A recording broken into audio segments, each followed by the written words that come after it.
संध्याकाळ झाली की माझ्या दिवसाचा दुसरा महत्त्वाचा भाग सुरू होतो. आज माझ्यासोबत करा संध्याकाळची तयारी, कुटुंबासाठी रात्रीचं जेवण आणि उद्याच्या लंच बॉक्ससाठी आधीच भेंडी चिरून ठेवते. चला सुरुवात करूया.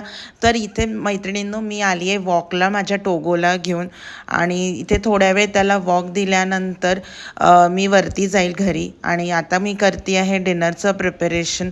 तर डिनरमध्ये ना माझ्या मुलांना आणि माझ्या मिस्टरांना खायची होती बॉईल्ड अंड्याची भुर्जी.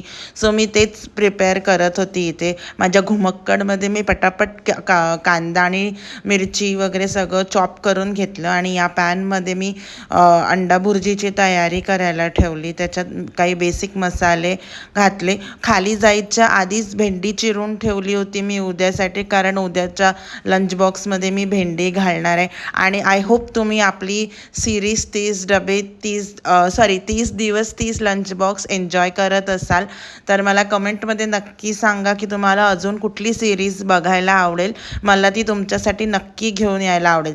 तर इथे ना भुर्जीसोबत मी ना थालीपीठाची पण तयारी करत होती. हे मी ना भाजणीचं पीठ आहे माझ्याकडे, ते मी वापरून मी आज थालीपीठ करत होती. तर त्याच्यासाठी कांदा, कोथिंबीर, गाजर असं चिरून घेतलं होतं. आणि थालीपीठात मी अजून एक सिक्रेट इन्ग्रेडियंट घातलं आहे.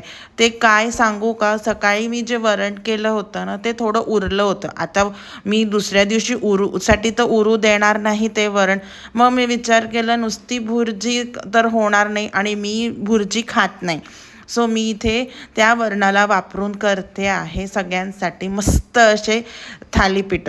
तर हे वरण होतं मेथीचं, तर त्याच्यात मेथी आली, त्याच्यानंतर वरण आहे त्यामुळे तुरीची डाळ आली, त्यामुळे प्रोटीन पण आलं.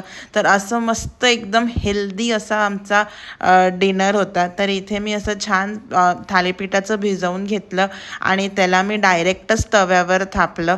बरेच जण ते मलमलचा कपडा वापरून ओलं करून वगैरे थापतात, पण मी ना लहानपणापासून ना माझ्या आईला असंच थापताना बघितलं आहे तव्यावर. सो मी पण तसंच आधीपासून थापत असते.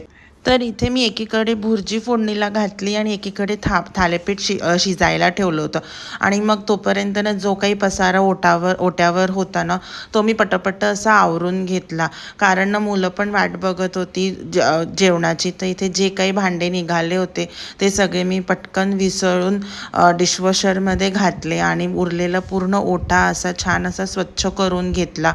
कारण नंतर जेवण झाल्यानंतर आपण दिवसभराचं इतकं थकलेलो असतो, एस्पेशली मला ना कंटाळा येतो. मग त्यामुळे आता थोडा वेळ होता, मिस्टर पण यायचे बाकी होते घरी. सो मी विचार केला मी पटकन असा ओटा छान पुसून घेते, त्यानंतर मग मी जेवण झाल्यानंतर फ्री.